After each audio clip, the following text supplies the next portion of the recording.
고난은 우리 인생 전반에 걸쳐 있는 현실입니다. 그래서 인생을 살아가면서 확실히 배우는 것은 우리는 태어나면서부터 고난 속에 있다라는 것이죠. 그것은 환경이 나빠서도 아니고 우리가 무력해서도 아닙니다. 그래서 고난은 인간의 삶을 설명하는 가장 근원적인 속성 중에 하나가 되는 것입니다. 삶이 뭐냐라고 말했을 때 삶은 고난이다라고 말해도 다 이해할 수 있고 받아들일 수 있는 정의가 되는 것이죠. 그런데 우리는 고난하면 먼저 부정적으로 이해합니다. 그래서 언제나 고난은 잘못했을 때 받는 벌로 생각하여 누군가 고난을 당하면 무언가 잘못을 저질렀기 때문이라고 먼저 결론을 내리기도 합니다. 그래서 우리가 신앙생활하는 목적 가운데 하나는 이 고난을 피하고자 하는 분명한 목적이 있죠. 그런데 열심히 신앙생활하는데 욕과 같은 고난을 당하면 자신을 탓하기도 하지만 나중에는 하나님을 원망하고 또한 신앙에 대한 절망으로 신앙의 자리를 떠나기도 합니다. 만약 그렇다면 우리는 원초적인 질문을 한번 해봐야 됩니다. 우리는 하나님의 자녀입니다. 하나님의 자녀인 우리에게 왜 고난이 있느냐라는 것입니다. 이 자리에 있는 우리 모두는 적어도 이것 하나는 확실히 믿는 사람들입니다. 나는 예수 그리스도의 십자가 은혜로 말미암아 하나님의 자녀가 되었다라는 것이죠. 여기 계신 분들은 다 그것을 믿는 분들이죠. 그런데 이 분명한 진리는 왜 하나님은 이렇게 예수 그리스도의 십자가라는 비할 수 없는 대가를 치르면서까지 우리를 구원해 주셔놓고 그래서 하나님의 자녀로 삼아 주셔놓고 우리에게 왜 고난을 허락하시는가라는 질문을 던질 수밖에 없다라는 것입니다. 하나님이 우리 아버지신데 어느 아버지의 어머니가 내 자녀가 고생하는 것을 좋아하겠습니까? 막아주는 게 부모의 모습 아니겠습니까? 내 자녀가 힘들까 봐 열심히 수고를 미리 감당하는 게 또한 부모의 모습이기도 한데 왜 우리는 하나님의 자녀이고 하나님이 우리 아버지이신데 하나님께서는 우리를 왜 고난에서 벗어나게 해주시지 않느냐라는 것이죠. 여러분은 어떻게 생각하십니까? 성경은 그 이유를 우리에게 이렇게 말합니다. 그 이유 중 첫 번째는 우리는 이미와 아직 사이에 있기 때문이라고 말합니다. 이미와 아직. 이 이야기는 이미 우리는 예수 그리스도의 십자가로 말미암아 하나님의 자녀가 되었습니다. 그러나 아직 이 구원의 역사는 과정 중에 있기 때문입니다. 예수 믿었다는 것, 하나님의 자녀가 되었다는 것만으로 모든 것이 다 완성된 것은 아니라는 것이죠. 십자가의 구원이 값없이 이루어졌듯이 이스라엘 백성의 출애굽도 하나님의 전적인 은혜였습니다. 그런데 이렇게 애굽의 노예로부터 해방된 이스라엘이 바로 약속의 땅 가나안에 들어간 것은 아니었음을 우리는 알고 있습니다. 그들은 광야를 거쳐야만 했죠. 그런데 그 광야는 애굽의 노예로서가 아니라 하나님의 자녀로서 지나가는 과정입니다. 그리고 그 광야는 이스라엘 백성들의 목표가 아니었습니다. 출애굽한 이스라엘 백성들은 광야에서 어려움이 닥칠 때마다 우리를 왜 그 애굽에서 우리를 이끌어내서 이 광야에서 우리를 죽게 하느냐고 불평했습니다. 그런데 이스라엘 백성들이 이 어려운 상황 속에서 놓치고 있는 것은 뭐냐면 분명히 해야 될 것이 뭐냐면 광야가 목표가 아니라는 것입니다. 목적지는 가나안입니다. 광야는 그곳을 가기 위한 과정일 뿐입니다. 하지만 반드시 지나가야 하는 곳이지요.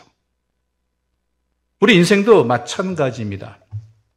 인생은 산에 오르는 것이 아니라 광야를 지나는 것입니다.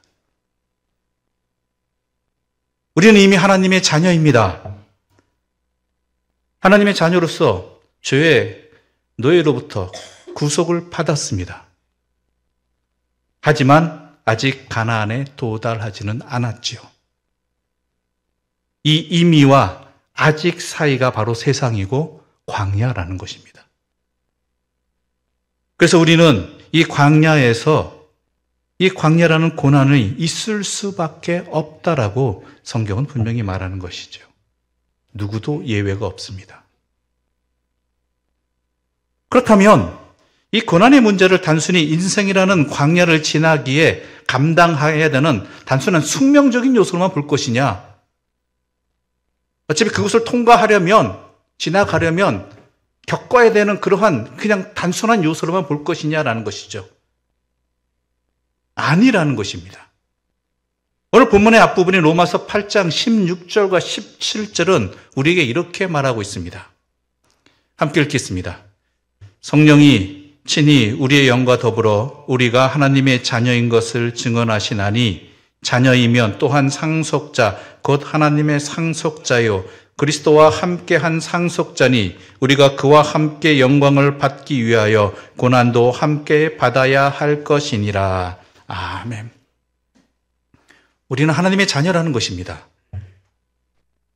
우리는 노예나 일꾼이 아니라는 것입니다. 자녀는 일꾼이나 노예의 신분과 아예 다른 차원입니다. 일꾼에게는 단지 일한 보수만 주면 그것으로 끝입니다. 하지만 자녀는 다릅니다. 자녀에게는 보수를 주지 않습니다. 단지 그 기업을 줄 뿐이죠. 자녀는 일한 만큼의 대가를 받는 지위가 아니라 아버지의 기업과 유산을 이어받는 상속자입니다. 그렇다면 우리가 그런 하나님의 자녀라면 그런 하나님의 기업과 유산을 받기 위해서는 성경은 고난도 함께 받아야 한다라고 우리에게 말하고 있습니다. 그러므로 이 고난은 그냥 말 그대로 고통 아니면 지나가기 위해서 당하는 숙명적인 어떤 요소가 아니라 우리가 하나님의 자녀로서 하나님의 기업을 받을 수 있는 그러한 연단의 장소가 연단의 요소, 도구가 바로 고난이라는 것이죠.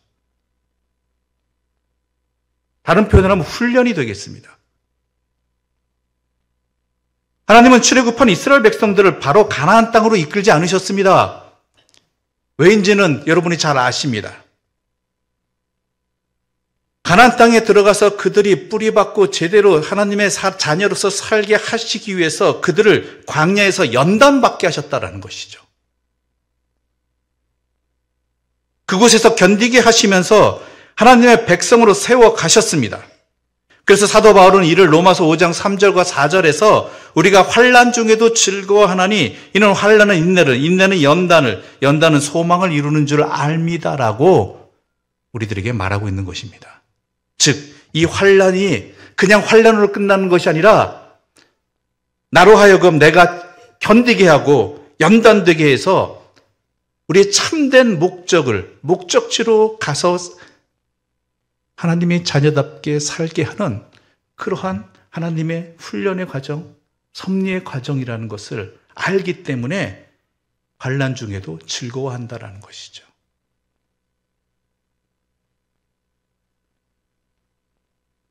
정리해보면 우리는 이미 구원받은 사람입니다.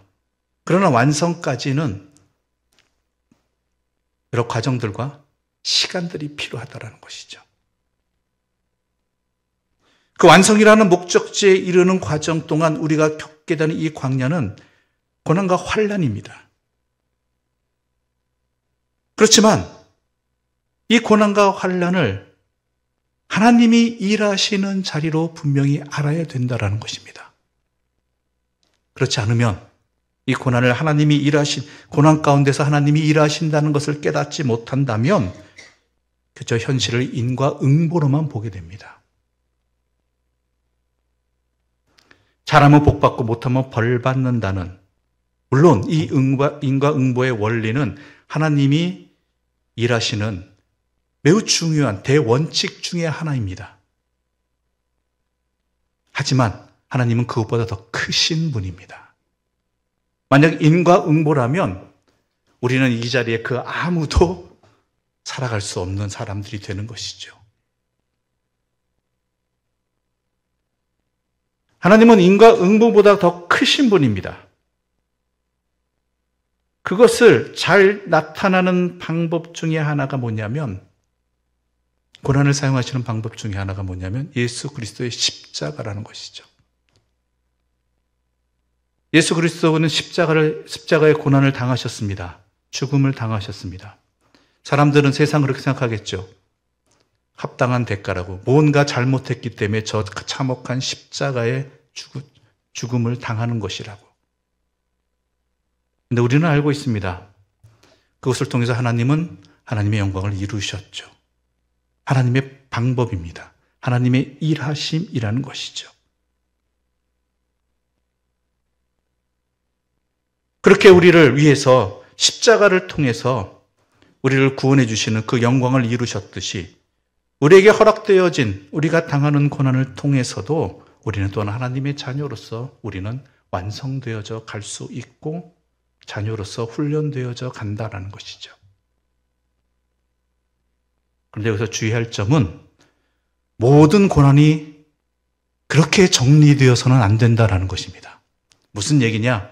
모든 고난의 원인이 하나님이라고 판단해서는 안 된다라는 것입니다. 우리가 당하는 고난에는요, 하나님이 원인일 수도 있겠지, 하나님의 뜻이 있는 원인이 있을 수 있겠지만은 사탄의 방해나 아니면 인간의 교만과 어리석음으로 자초한 경우도 있기 때문입니다.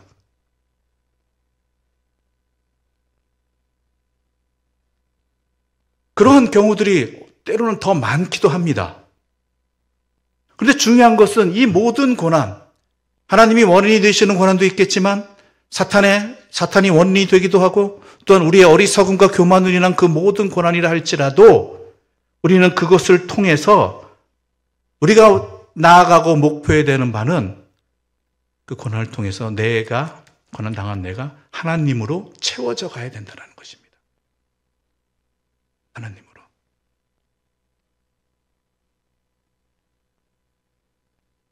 광야를 히브리어로 미드바르라고 합니다.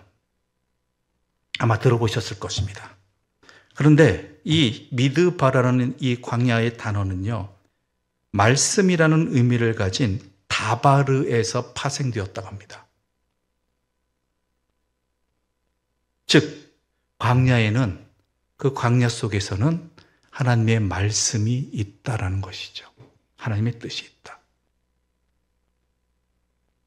모든 고난이 하나님으로부터 비롯된 것은 아니지만 그 안에는 하나님의 말씀이 있음을 알아야 된다는 것입니다. 하나님의 뜻이 있음을. 말씀이란 게 뭡니까? 본질입니다. 세상의 본질입니다. 광야를 통해서 세상을 제대로 보게 하시고 분별하게 우리를 성장시켜 주시는 하나님의 말씀이 있다라는 것이죠. 그 자리를 더욱, 때로는 하나님이 원인이 되기도 하겠지만 우리의 어리석음의 결과일 수도 있겠지만 사탄의 방해일 수도 있겠지만 그 자리를 더욱 하나님을 아는 자리, 하나님 안에서 나의 인생을, 세상을 발견해 나가는 자리로 삼고자 한다면 우리가 겪는 고난은 오히려 하나님의 뜻이 이루어지는, 나를 향해서 이루어지는, 나를 보내신, 나를 겪게 하신 그 은혜로 이어지게 된다는 것입니다.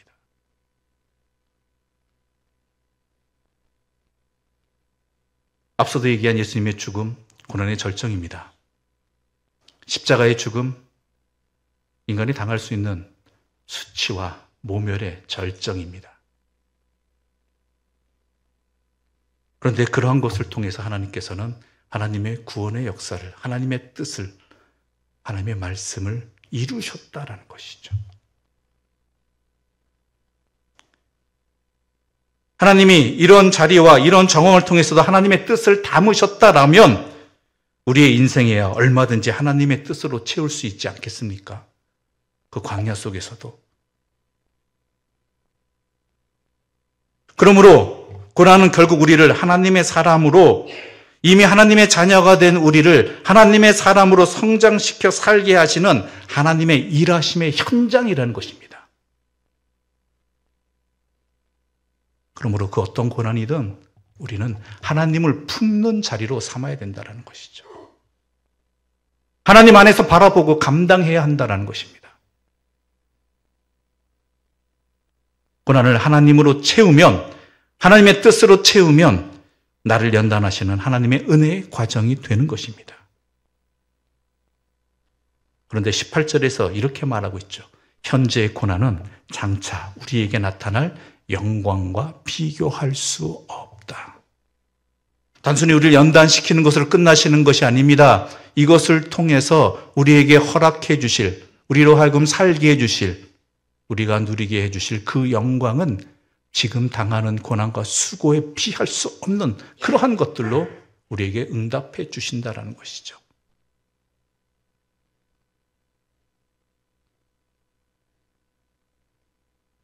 그래서 그때는 절망과 아픔과 고난의 자리였지만 나중에 하나님 앞에 서게 될 때, 아니면 어느 정도 연단의 과정이 끝난 다음에는 이것들을 통해서 하나님이 무슨 뜻을 나에게 해주셨는가, 무엇을 위해 해주셨는가를 깨닫게 되고 그것이 얼마나 큰 은혜임을 감사하는 열매로 맺어지게 된다는 것입니다. 그런데 이 결론은요, 이 은혜는요, 이 감사할 것은요, 나만을 위한 결론이 아니라는 것입니다. 오늘 본문 19절부터 23절까지의 말씀 우리 함께 읽어볼까요? 19절부터 23절입니다. 피조물이 고대하는 바는 하나님의 아들들이 나타나는 것이니 피조물이 허무한데 굴복하는 것은 자기 뜻이 아니요 오직 굴복하게 하시는 이로 말미암음이라. 그 바라는 것은 피조물도 썩어짐의 종노릇한 데서 해방되어 하나님의 자녀들의 영광의 자유에 이르는 것이니라. 피조물이 다 이제까지 함께 탄식하며 함께 고통을 겪고 있는 것을 우리가 아느니라. 그뿐 아니라 또한 우리 곧 성령의 처음 익은 열매를 받은 우리까지도 속으로 탄식하여 양자 될 것 곧 우리 몸의 속량을 기다리느니라. 아멘. 하나님께서 왜 우리를 구원해 주시고 우리를 광야에서 연단시켜 주시고 그토록 수고해서 우리가 얻은 영광은 뭐냐? 무엇을 생각하십니까? 저 천국에서 한 자리 차지하는 겁니까? 아닙니다. 하나님의 도구로 쓰임을 받게 되는 것입니다. 어떤 도구로 쓰임을 받게 되느냐? 우리와 같은 세상, 나와 같은 두려움과 허무함과 또한 절망에 있는 이들에게, 고난 속에 있는 자들에게 하나님의 회복의 역사를 증거하는 하나님의 도구가 되어지는 것이지요. 왜냐하면 우리가 사는 세상에서 우리의 이웃과 자연 만물 또한 동일한 고난을 겪고 있고 동일한 삶을 살고 있기 때문입니다. 그 원인을 따져보면 물론 우리에게 있죠. 세상이 타락하게 된 것은 아담과 하와의 타락 때문이 아닙니까? 똑같이 세상도 그러한 동일한 고통과 고난 속에 있는데 그것이 회복되기를 간절히 기다리는데 그 도구가 무엇이냐? 하나님의 자녀들이라는 것입니다. 바로 저와 여러분을 기다린다는 것이죠. 즉 우리의 삶은 나만의 삶이 아니라 온 우주를 회복하시려는 하나님이 일하시는 자리라는 것입니다. 그래서 하나님은 우리에게 이웃과 함께 하라고 합니다.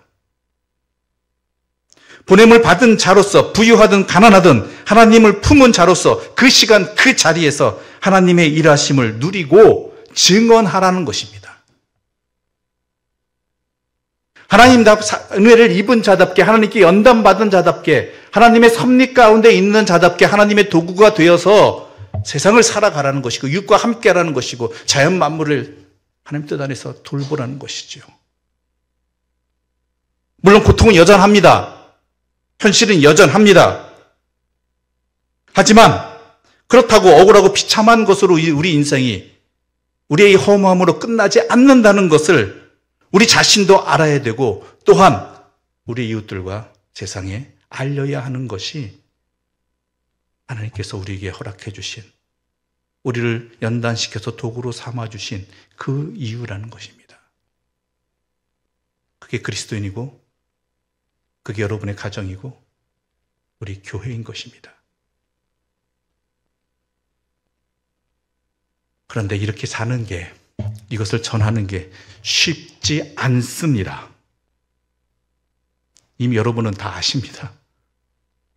심지어 출애굽한 이스라엘 백성들, 하나님의 놀라운 기적을 체험하지 않았습니까? 능력의 역사함도 했죠. 만나와 메추라기의 은혜도 베풀어 주셨잖아요. 그걸 직접 경험한 사람들에도 불구하고 구속함의 은혜도 입었고 가나안 약속도 받았지만 막상 광야에서 이런 일 저런 일 당할 때마다 그들은 어떻게 했어요? 원망하고 또 원망했어요. 시간이 오래 흐른 것도 아닙니다. 얼마 전에, 며칠 전에 은혜를 입어놓고 목마르다고 아우성치고 배고프다고 난리치고, 우리라고 다를 바 있겠습니까? 주신 것보다 부족한 것이 더 눈에 띄는 것이 우리들입니다. 그래서 쉽지 않습니다. 그런데 감사한 것은요, 우리 하나님은 그런 우리의 연약함을 아신다라는 것입니다. 26절과 27절의 말씀 함께 읽어보겠습니다. 26절과 27절입니다. 함께 읽겠습니다. 이와 같이 성령도 우리의 연약함을 도우시나니 우리는 마땅히 기도할 바를 알지 못하나 오직 성령이 말할 수 없는 탄식으로 우리를 위하여 친히 간구하시느니라. 마음을 살피시는 이가 성령의 생각을 아시나니 이는 성령이 하나님의 뜻대로 성도를 위하여 간구하심이니라. 아멘. 오늘은 교회로 성령 강림 주일로 지키고 있습니다. 왜 주님은 우리에게 성령을 주셨는가? 이제 주님의 구원의 은혜를 입은 사람들이 이 광야의 세상을 살아가야 하는데 우리는 아직 연약하기 때문입니다. 그래서 이스라엘에게는 구름기둥과 불기둥을 주셨듯이 우리에게는 성령을 주셨다라는 것입니다. 삶의 무기력함을 느낄 때, 또는 삶이 너무 힘겨워서 살아갈 용기를 잃었을 때, 또한 느닷없이 닥쳐온 시련으로 인해서 망연자실할 때, 성령은 내가 그 앞에서 어찌할 바를 모를 그 순간에도 이미 나의 속에서 나를 대신해서 간구하고 계시다라는 것입니다. 우리가 절망의 어둠 속에 있다가도 어느 순간 희망의 빛을 보고 그 앞 빛을 향해 일어설 수 있는 것도, 또한 두려움과 공포에 짓눌려 있다가도 몸을 일으켜서 나아갈 수 있다는 것도 다 이미 우리 속에서 계시고 간구하신 성령님의 도우심 덕분이라는 것입니다.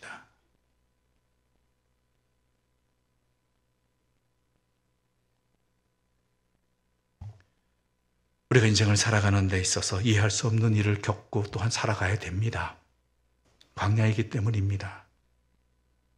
가끔은 하나님이 원망스럽기도 합니다. 도대체 왜 이런 일이 나에게 닥치는지, 또한 언제까지 이런 일을 내가 겪어야 하는지,